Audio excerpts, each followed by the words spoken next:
샬롬 샬롬 샬롬 샬롬 샬롬. 하나님 사랑합니다. 여러분 주 안에서 사랑합니다. 오늘 3월하 1장입니다. 1절에서 27절 중에 17절부터 27절까지 슬프지만 아름다운 노래입니다. 전체가 17절 중에서 17절부터 27절까지 말씀입니다. 모차르트가 작곡한 레퀴엠은 가장 유명한 조가로 손꼽힙니다. 조가라는 것은 상을 당했을 때 부르는 노래죠. 이 레퀴엠 중에 한 부분인 라크리모사는 그 중에 하이라이트를 할 수 있는데 오늘도 수많은 장례식이나 추모식에서 연주가 되고 있습니다. 제가 이 곡을 가장 감동적으로 들었던 것은 모차르트의 일대기를 그린 아마데우스, 여러분들도 많이 보셨을 거예요. 굉장히 오래된 영화죠. 이 영화의 마지막 부분이 모차르트의 죽음과 장례 과정입니다. 음산하고 슬픈 광경이 영화 장면을 가득 채우고 있을 때 배경음악으로 라크라모사가 흘러나옵니다. 큰 슬픔이 음악과 함께 고조되죠. 저도 모르게 눈물이 났었습니다. 그러나 이 음악 때문에 눈물은 이내 절제되고 슬프고 아름다운 깊은 감동을 느끼게 되죠. 이 곡을 들으면서 눈물의 날이라는 그 뜻하던 사랑하는 사람이 죽어 슬프지만 그 슬픔을 노래로 승화해서 아름다움으로 빚어낸 음악의 힘을 느낄 수가 있었습니다. 그리고 그 큰 감동 때문에 라크라모사라는 곡은 슬프지만 아름다운 곡으로 두고두고 기억을 하게 되죠. 저는 오늘 본문을 묵상하다 라크리모사라는 곡이 떠올랐어요. 그게 모차르트의 그 교가, 그렇죠? 본문도 지인들이 죽어서 그 슬픔을 표현하시고 노래입니다. 그런데 이 노래를 깊이 묵상해 보면 이 노래는 단지 죽음에 대한 슬픔만을 표현한 노래가 아닌 것을 알게 됩니다. 슬픔과 아울러 지인들의 죽음의 의미를 노래하고 있습니다. 그리고 지인들에 대한 애틋한 그리움을 노래하죠. 그래서 저는 이 노래를 슬프지만 아름다운 노래라고 이름 짓고 싶습니다. 우선 이 노래의 배경을 살펴봅니다. 블레셋이 이스라엘을 공격해 들어왔을 때 이스라엘이 크게 패하죠. 이때 사울 왕과 요나단이 길보아 산에서 죽었어요. 그리고 다윗이 이 소식을 전해 듣게 되죠. 17, 8절의 시작이죠. 이 소식을 들은 다윗은 크게 슬퍼하며 조가를 지어 불렀어요. 그리고 유다 백성에게 이 조가를 가르쳐서 부르게 합니다. 본인뿐만 아니라 유다 백성들 모두 이 조가로 두 사람의 죽음을 애도하게 하죠. 근데 18절에 보면 이 조가를 활노래다 이렇게 명명합니다. 조가 가운데 요나단의 활이라는 말이 나오죠. 그리고 사무엘상 20장 18절 이하를 보면 요나단이 활솜씨가 뛰어났다는 것도 알 수가 있습니다. 아마 다윗은 특히 요나단을 추모하며 이 조가를 불렀기 때문에 활노래라고 이름을 붙였을 것 같아요. 이제 이 슬프지만 아름다운 노래를 한번 살펴봅니다. 큰 슬픔의 노래. 본문 26절에 보면 내 형 요나단이여 내가 그대를 애통함은 그대는 내게 심히 아름다움이라 그대가 나를 사랑함이 기이하여 연인의 사랑보다 더하였도다. 여기서 다윗은 요나단의 죽음 때문에 애통한다 이렇게 말합니다. 원어 성경을 보면 애통이라고 번역한 말이 차르라고 표기되어 있어요.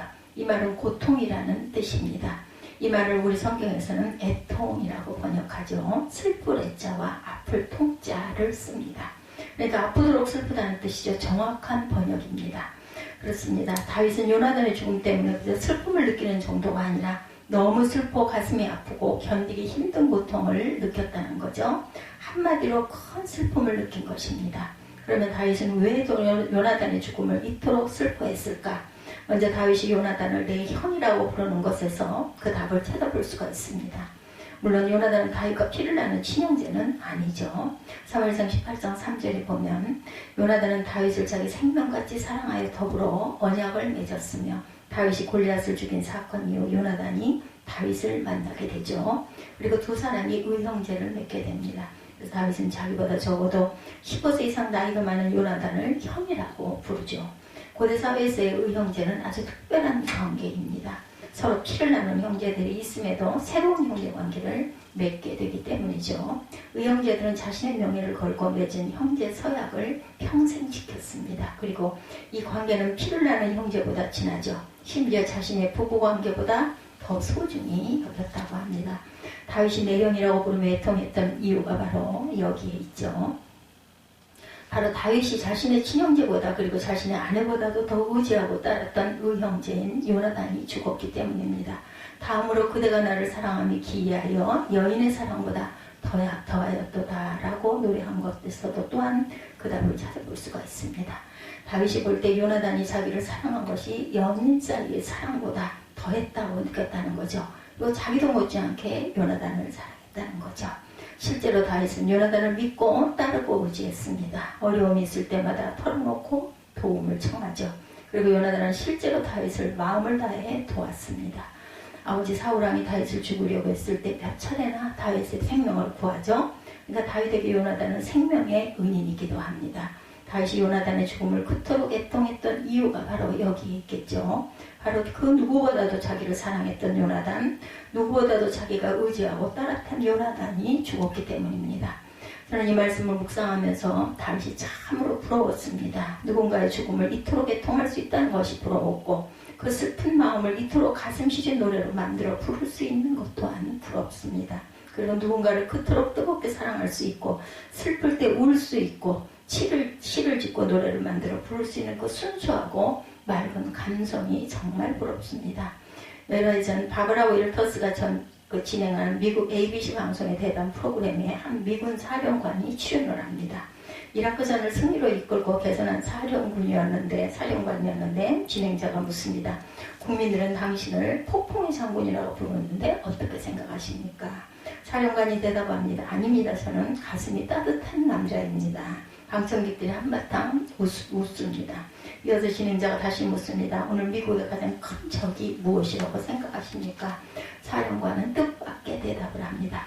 그것은 이라크와 같은 외부의 적이 아니라 미국에서 눈물 없는 남자들이 많아지고 있다는 것입니다. 옳은 지적이죠.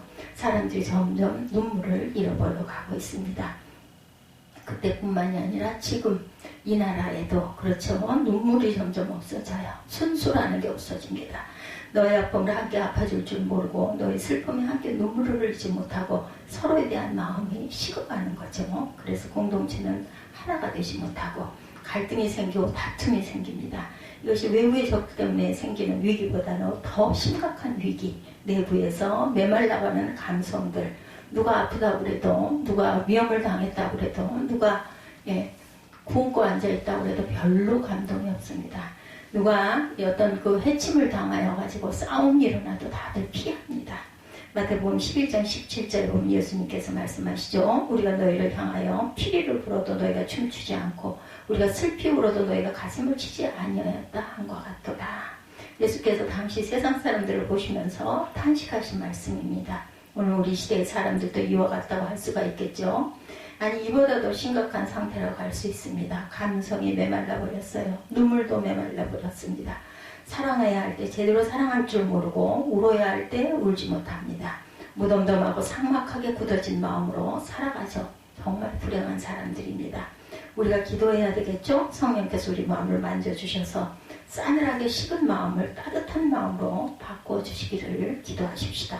그래서 다윗처럼 슬플 때 통할 줄 알고 사랑해야 할 때 사랑할 줄 알아야 하는 그런 마음같이 되도록 그래서 복을 느낄 수 아는 그런 복된 마음이 될 수 있도록 우리는 기도해야 합니다.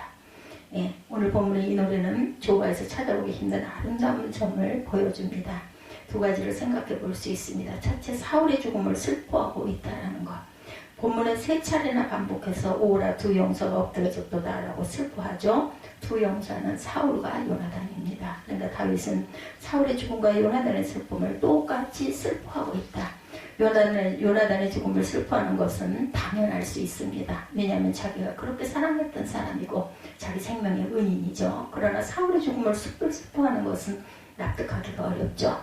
왜냐하면 사울은 자기를 죽이려 했던 적이고 원수입니다. 사울이 다윗을 미워하기 시작한 것은 다윗이 골리앗을 죽인 이후부터이죠. 사실 다윗은 골리앗을 죽이고 블레셋으로부터 나라를 구한 영웅입니다. 그렇기 때문에 사울은 나라의 왕으로서 다윗에게 큰 상을 주어야 됐고, 그러나 다윗이 골리앗을 죽인 후 백성들이 자기보다 다윗을 더욱 높이자 시기하는 마음이 듭니다. 아마도 다윗을 정적으로 생각하게 되면서 자기 왕권이 걱정되었겠죠. 이후 사울은 본격적으로 다윗을 죽이려 듭니다. 다윗을 죽이려고 직접 다윗에게 창을 2번이나 던지죠. 다윗이 피하자 시기하는 마음을 또한 갖게 되고, 그래서 3,000명의 군사를 불러 다윗을 체포하려고 명령하죠. 또 실패하자 자기가 직접 군사를 이끌고 추격에 나서기도 합니다. 오죽하면 다윗의 적국인 블레셋으로 다윗이 망명을 하죠. 다윗은 이렇게 10년이 넘는 세월을 망명자로 살았습니다.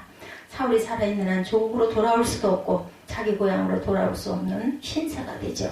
그러던 차에 사울이 죽었다는 소식을 듣게 되죠. 이제 자신은 더 이상 도망자 생활을 하지 않아도 됩니다. 드디어 왕자에 오를 기회가 온 거죠.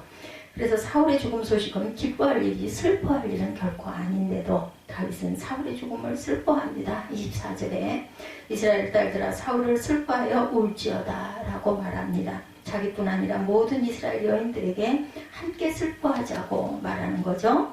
이 말씀을 묵상하면서 처음에 참 다윗을 이해하기가 어려웠습니다. 어떻게 그토록 자기를 괴롭히고 주의를 했던 사울, 자기에게 10년의 세월을 도망자 생활을 하게 했던 사울, 적이고 원수였던 사울의 죽음을 어떻게 이렇게 슬퍼할 수가 있을까?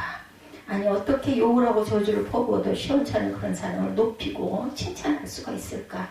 그러면서 하나님께서 왜 다윗을 내 마음에 맞는 사람을 구하라고 하셨는지 이해가 갑니다. 바로 이 마음이 예수님의 마음이라는 것을 우리는 압니다.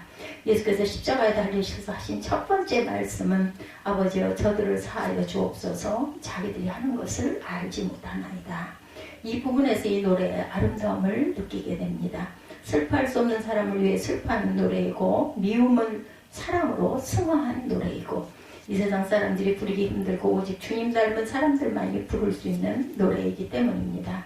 인터넷에서 한 사진을 보고 부러움을 금할 수 없었습니다. 바로 바바라 부시 여사의 장례식에 참석한 전직 미국 대통령 부부와 현직 대통령 부인이 함께 찍은 사진입니다. 이 사진에 백인이 5명, 흑인이 1명, 혼혈인이 1명, 그리고 이민자 1명, 멜라니 여사죠. 그리고 둘은 공화당, 둘은 민주당 전직 대통령들입니다. 서로 치열하게 정적으로 싸우는 사람들입니다. 때론 험담하고 비리를 폭로하고 그래서 다시는 보지 않을 것처럼 원수처럼 싸우던 사람들이죠. 그러나 이제 슬픔 앞에 함께 모여 함께 애도합니다. 우리나라에는 언제나 이런 일이 있을지 전직 대통령 치고 제대로 인정받은 사람은 없습니다. 한 번 적은 끝까지 적으로나 원수처럼 지내죠. 우리 그리스도인들이 이런 장면을 만들어야 합니다. 아름다운 장면, 슬프지만 아름다운 노래. 다윗처럼 원수도 사랑하고 원수의 불행에 함께 울어주는 삶을 살아야겠습니다. 그래서 우리 공동체를 따뜻한 공동체를 만들고 우리 사회를 하나로 엮어내는 일에 앞장서야 되겠죠. 둘째, 하나님의 영광을 생각하고 있다는 점입니다. 본문 20절을 보면 이 일을 가드에도 알리지 말며 아스불론 거리에도 전파하지 말지어다. 블레셋 사람들의 딸들이 즐거워할까? 할례받지 못한 자들의 딸들이 개가를 부를까 염려로다. 사울과 요나단의 죽음을 블레셋 사람들에게 알리지 말라고 말합니다. 그 이유가 그들이 사울과 요나단의 죽음을 기뻐할까 염려하게 된다라는 거죠. 그런데 사울과 요나단의 죽음을 이스라엘 백성이 알리지 않는다고 알려지지 않을 리가 없습니다. 사실은 다윗이 이 두 사람의 죽음을 알기 전에 블레셋 사람들이 먼저 알고 있죠. 사무엘상 31장을 보면 블레셋 사람들이 사울의 시신을 알아보고 벳산 성벽에 못 박아 놓았다고 기록하고 있습니다. 그러면 다윗은 왜 이렇게 노래하고 있을까요? 여러분들, 사울이 죽은 것도 슬프지만 사울의 죽음으로 하나님의 영광이 가려지는 것을 더 슬퍼했던 거죠.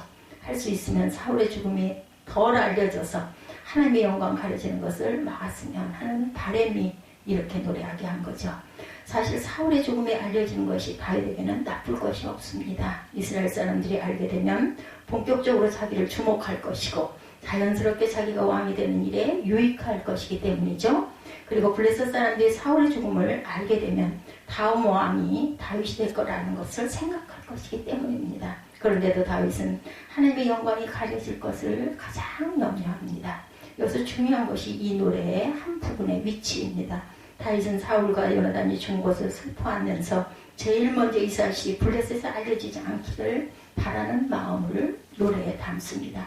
이것은 다윗의 생각 속에 늘 하나님의 영광이 가장 최우선에 들어있기 때문이다.